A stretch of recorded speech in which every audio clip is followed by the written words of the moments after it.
Hello guys, welcome to the social science class. We are continuing the chapter food security in India. हम food security, why, what is food security, why is the need of food security, who food security, these are different topics हमने study कर चुके हैं previous videos में. अब हम last video में ये study, last topic of this is the last video of this chapter. Last topic क्या है कि cooperative society, role of cooperative society. Cooperative society का रोल क्या होता है? सबसे पहले आप ये समझो कोऑपरेटिव सोसाइटी होती क्या है. देखो, जैसे एक फार्मर ने कुछ भी ग्रेन ग्रो किया, अब उसने जो उसको वो सेल करना है, वो पहले किसके, वो मैन्युफैक्चरर है, वो किसके पास जाएगा? होलसेलर के पास. होलसेलर से ट्रेडर के पास, ट्रेडर से रिटेलर के पास. इस तरह के प्रोसेस में से कुछ भी कोई भी प्रोडक्ट है वो इस प्रोसेस से manufacturer, wholesaler, trader and retailer, इन चारों प्रोसीजर से उसको गुजरना पड़ता है, होके जाना पड़ता है. ठीक है, तो क्या होता है, उससे क्या होता है? फार्मर का भी प्रॉफिट होता है सबसे पहले, फिर होलसेलर का प्रॉफिट, फिर ट्रेडर का प्रॉफिट, फिर रिटेलर का, फिर वो कस्टमर तक, वो फिर हमारे तक, कंज्यूमर तक वो चीज पहुंचती है. तो इन चारों का बीच में जो प्रॉफिट होता है हर प्रोडक्ट के अंदर, कोई भी प्रोडक्ट है, कुछ जो कोऑपरेटिव सोसाइटीज है ना, वो डायरेक्टली खुद ही डायरेक्टली मैन्युफैक्चरर से खरीद के अपनी एक शॉप्स ओपन करके टू कंज्यूमर, बीच का जो प्रोसेस है होलसेलर, रिटेलर का, ट्रेडर का, वो बीच का प्रोसेस जो है वो निकाल देते हैं. वो बीच का प्रोसेस निकलने वो कौन करता है? वो कोऑपरेटिव सोसाइटी करते हैं. Cooperative society set up shops to sell lower prices goods to poor people. ये क्या करते हैं? डायरेक्टली मैन्युफैक्चरर से खरीद कर अब शॉर्ट शॉप्स खोल लेते हैं. शॉप्स करके वो प्राइस प्रोडक्ट्स जो है वो लोअर प्राइस पे, सस्ते दामों पर वो सेल करते हैं टू पुअर पीपल, कि हर एक पीपल के लिए वो सस्ते दामों पर, पुअर में स्पेशली पुअर पीपल के लिए, तो वो क्या कहते हैं, सस्ते दामों पर वो सेल कर देते हैं. ठीक है, जैसे एग्जाम्पल है अमूल एंड मदर डेयरी की. मैं इसको डिटेल में, अमूल एंड मदर डेयरी, इन्होंने अपने अपने देखो कि अपने अपने बूथ्स खोले होते हैं. बूथ्स खोले होते हैं डायरेक्टली, ये सीधा ही कंपनी से दूध, मतलब अमूल की कंपनी से दूध ला के अपनी शॉप से उसी रेट पे वो सेल करते हैं, थोड़ा सा प्रॉफिट रख के. बीच में होलसेलर, रिटेलर, वो ट्रेडर का जो प्रोसेस है वो खत्म करके सीधा ही डायरेक्टली मैन्युफैक्चर टू शॉप्स में लाके कंज्यूमर तक सेल करते हैं. तो इससे होता है प्रॉफिट प्रोसेस जो है ना, इस प्रोसेस से क्या होता है कि प्राइजेस कम हो जाते हैं. ये स्पेशली होता है इन केस ऑफ मिल्क के केस में.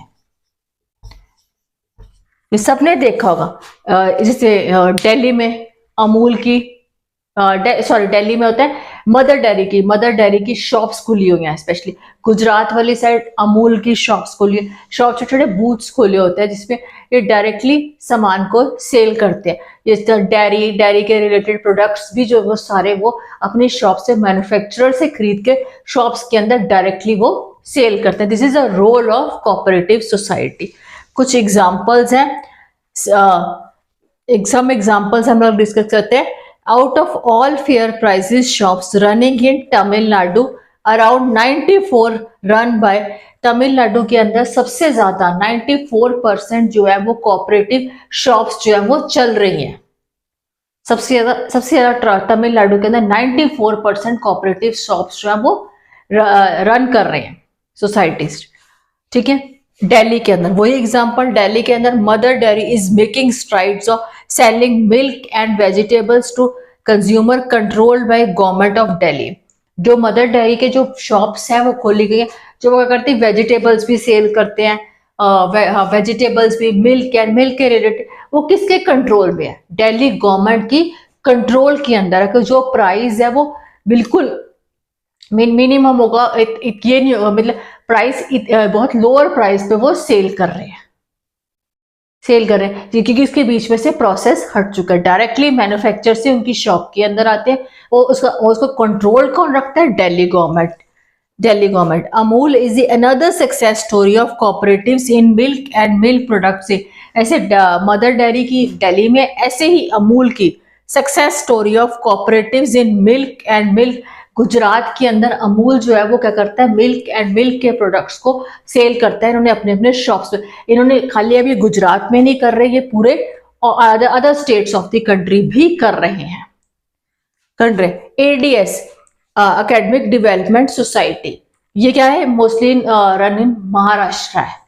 ये क्या करती है, इन्होंने क्या किया है कि setting up food grain banks in different, इन्होंने डिफरेंट फूड ग्रेन के बैंक्स को सेटअप कर दिया गया है in different regions of the country.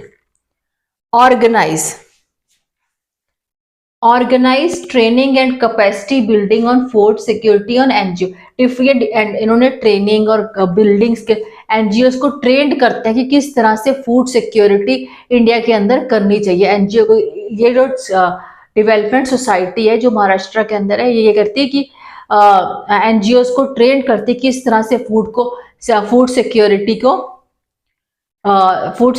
को इंडिया के अंदर करना चाहिए। ठीक है, training and capacity. ADS influence the government policies on food security and paying. ADS जो है ना इन्फ्लुएंस करती है और भी गवर्नमेंट की पॉलिसीज को भी इन्फ्लुएंस करती है कि जो फूड सिक्योरिटी जो एमएसपी वगैरह गवर्नमेंट देती है फूड ग्रेन्स के ऊपर, गवर्नमेंट की पॉलिसीज को भी इन्फ्लुएंस करती है क्योंकि रिच डिविडेंड्स, ज्यादा से ज्यादा डिविडेंड्स होते हैं, प्रॉफिट उनको मिले, फार्मर्स को, मैन्युफैक्चरर को ज्यादा से ज्यादा प्रॉफिट मिले, ये इन्फ्लुएंस करते हैं। This is the role of the cooperative society. की कोऑपरेटिव सोसाइटीज क्या होती है, छोटी छोटी शॉप्स खोल लेती है, उन शॉप्स के थ्रू प्रोडक्ट्स जो मिल्क के प्रोडक्ट्स जो है वो सेल करते हैं ऐसे at a lower price to poor people, क्योंकि कोई भी प्रोडक्ट जब मार्केट आता है मैं उसको प्रोसेस से गुजरना पड़ता है, manufacturer, wholesaler, trader and retailer के, देन वो रीच टू कंज्यूमर। तो इन सबके बीच में उनका इन तीनों चारों का जो शेयर होता है वो इंक्लूड करके वो प्राइस बन के कंज्यूमर को मिलता है। जो कोऑपरेटिव सोसाइटी होती है वो मैन्युफैक्चरर टू अपने शॉप्स में टू कंज्यूमर को सेल करते हैं, बीच में जो प्रोसेस है वो खत्म करने के वजह से तो उनके प्राइजेस जो है वो काफी लो हो जाते हैं।